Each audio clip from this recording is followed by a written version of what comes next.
From Deadpool and Wolverine to Geralt, Walter White, Harley Quinn, The Mandalorian, and many more, anti-heroes have proven to be some of the most popular characters in Hollywood and literature over the past several decades. And in this video, we're going to be looking at why that is and how you can use some similar writing principles to craft compelling, irresistible anti-heroes within your own stories as well. I'm Justin Fike. I've been studying the craft of storytelling for over 20 years, both through completing a master's degree in creative writing at Oxford University and through writing and publishing over 10 of my own novels in my indie publishing career. And here on the Story Castle, we dig into deep dives and analysis of popular books and movies to understand and break down effective writing techniques and principles so that you can employ them in your own writing, and also just because it's really fun to talk about that kind of stuff. So if you enjoy discussing the nuances of effective storytelling, craft, and techniques almost as much as you enjoy writing your stories, then welcome home. I think you belong here, and I'm happy you found the channel.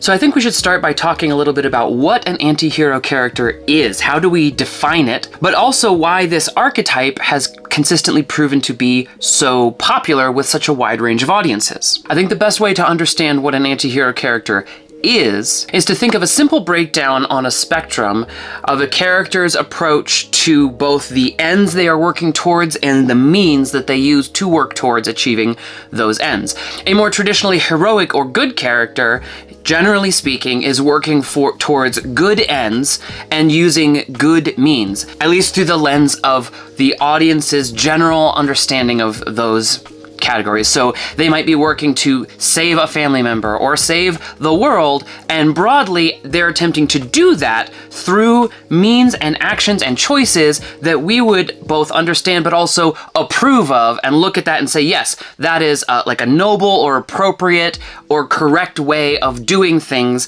And if somebody else in our world that we knew was trying to do similar types of things, we would say, aha, wow, look at that person, they're a good person. On the other end of the spectrum, you have more villainous characters, typically the antagonist, but perhaps others as well, who typically are working towards bad ends using bad means. The thing they want to achieve, we don't want them to achieve within the story. Maybe they're the one trying to kill the protagonist's family member, or destroy the world, or take over X, or achieve some kind of end that we broadly as the audience would go, nope, that's not good, we don't want to see that happen. And they're attempting to achieve that end through bad means, lying, killing, cheating, doing things we look at that and go, man, if someone did that to me, I would not like it. Anti-heroes exist in the gray area between those two extremes. Generally speaking, an anti-hero is working towards what we as the audience would understand to be a good ends or a good outcome. The end state they are trying to achieve, or the goal they have, is something that is valid or valuable, either for themselves or ideally even on behalf of others. However, the thing that makes an anti-hero character what they are is that in pursuit of that good end, they typically employ bad means. They also lie, kill, cheat, do things that we look at the individual choices and behaviors and go, if I'm being honest, I wouldn't really want someone to do that to me personally. However, we understand why they do those things, and broadly speaking, we approve of the overall reason for which they are doing them. That ongoing tension between the macro goal they are working towards and the individual choices or methodologies they're going to employ in order to try to achieve that goal is a huge part of what makes anti-hero characters so compelling to audiences, because by far the most compelling or even addictive element of any story is its conflict. The conflict tension in a story is the thing that keeps us rooted in it. It's the thing that makes us stay with the events of the plot and care about what happens to the characters as we follow along with the story, and kind of stay invested in it throughout the twists and turns as we follow along. Even if the surface elements of your story seem good on paper, if it lacks compelling conflict and becomes boring or predictable, it's very easy for audiences to quickly lose interest. And anti-heroes go a long way towards addressing that potential problem inherently, because they represent conflict in their very nature. And that's for several reasons. We've already mentioned the inherent conflict between their overall goal and the means they use to try to achieve that goal. But anti-hero characters also present a lot of compelling conflict scene by scene, because by definition, they're simply less predictable. A heroic character, we typically know more or less what they're going to do or how they're going to do it scene by scene, and that is also true for a more villainous character. But an anti-hero character is complex and unpredictable. In one scene, they might surprise us by being kinder to a character than we would expect. In another scene, they might completely surprise us by doing something wildly outside the bounds of normalcy or appropriateness. They might hurt somebody or take a shortcut or break social norms or expectations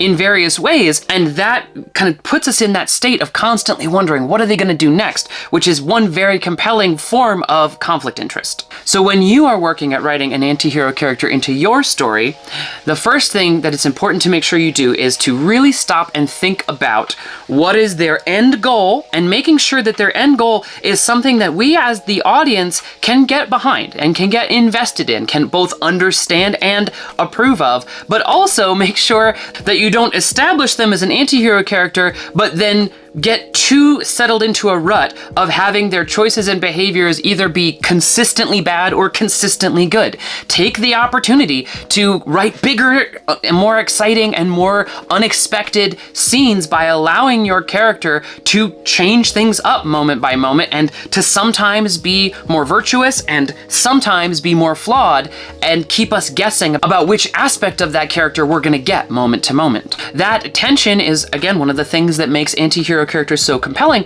but it is also one of the things that makes them a little bit harder to write, because if you lean too far in one direction over the other, your character starts to become less of an anti-hero and more of whichever extreme you're leaning toward. And that tension between the ends they're working towards and the means they're using to try to achieve those ends is the first of three spectrums that I think is the most helpful way to think about and plan out and write your anti-hero character. Instead of trying to give hard and fast rules, I think for a nuanced character archetype like an anti-hero, it actually works best to think in terms of where they fall on these spectrums. So with that first one out of the way, let's now look at the second, which is the tension between understanding and approval. In one of his books, the literary scholar John Truby once said, "If you show the audience why the character chooses to do what they do, then the audience understands the cause of the action without necessarily approving of the action itself." As the audience, we can actually tolerate quite a bit of bad actions from these characters as long as we understand why they're doing them. We don't necessarily have to approve of the choices that they're making moment by moment. One of the best ways to achieve this understanding versus approval balance is through character backstory. Over the course of the story, and especially in Act 1, if you give us a window into your anti-hero's history and the things that they have been through, especially usually the painful or negative experiences that they've been through that have shaped them and influenced them to be who they are in the real time of the story, very often that builds a degree of empathy or at least understanding that when we see them doing certain things that we would normally not approve of or wouldn't want someone to do to us, we go, well, but I understand why they're doing that thing. The writers of Deadpool use this technique very effectively in the beginning of the first movie. You know, Deadpool is constantly doing things that, like, if some guy did to you on the street, you would be not happy about it. But we start off with backstory to understand who this character is, the nature of his relationship with his girlfriend, and the moment of feeling like he might be able to achieve a different kind of life, and then how that's taken away from him, and why that turns him into the character that he is now. Other characters like the Bride from Kill Bill or Walter White from Breaking Bad achieve a very similar effect by getting us a very well-rounded and nuanced understanding of their backstory and the events that have led them to the decisions they're making now, even as we watch them make negative or wrong decisions moment to moment, or do things like kill a whole bunch of people or start mixing drugs. We go, oh wait, I get why they're doing it, even if I wouldn't be thrilled if, my friend or someone was doing that to me or around me. So as you are writing your own anti-hero characters, invest time into really fleshing out their backstory, making it nuanced, making it interesting, making it compelling, and making it empathetic, and then finding ways throughout Act 1 to show us that backstory, to get us invested in your character, and to help flesh out our understanding of who they are and why they do what they do, to buy yourself a lot more maneuvering room to write scenes where they do crazy and inappropriate things and have us go, well, yeah, I wouldn't love that, but well, I kind of understand it, and I'm certainly enjoying watching this crazy event unfold. And the third of our 3 spectrum tensions that we're looking at to understand how to write effective anti-heroes in your own stories will also help you do that by knowing where to place your scenes on a spectrum from principle to context. This is another very subtle but important dynamic to understand as you're writing your anti-hero characters, which is simply that we as the audience generally have a higher tolerance for violating abstract principles or breaking generalized rules or harming kind of vague institutions than we do for seeing a specific person hurt. I tend to think of this as the Robin Hood paradox. We're broadly fine watching a rogue steal and even kill if the thing they're hurting is a nebulous concept like, you know, the authority or the law of the land, especially if we've already established that that itself is corrupt. This tension is pretty much the entire justification for the heist genre, because we're usually watching thieves and criminals steal things. But it would be very difficult, maybe not impossible, but certainly very difficult to write a compelling anti-hero criminal who is stealing from little old ladies or individual specific people that we understand as being just normal characters, and this thief is going around stealing from them, as opposed to just stealing from a bank or a massive corporation, especially if you're able to establish that maybe this bank or corporation is itself bad or flawed in some way. And this tension, if you don't understand it, is one easy way to get yourself in trouble and, without realizing it, have your anti-hero character slip too far across the line from true anti-hero tension into full villainy. Be careful not to have your anti-hero character do too much harm in the specific context of a scene to specific people that we as the audience can understand and get attached to. But you can certainly give them lots of latitude to break social norms or general ideas. For example, like maybe they're just not very polite, and we understand that, like, yeah, in my own lunchroom at work, I would like people to be polite to me, but I'm not immediately opposed to this character being impolite or rude, especially if they're doing it to people who, again, in our context, kind of deserve it in that moment. And that maybe is something that I kind of would secretly like to be able to do more, even though I may not make that choice day to day in my own life. So as you work at writing your own anti-hero characters, spend some time thinking about and fleshing out where this character falls on that spectrum between ends and means, understanding and approval, and principle versus context.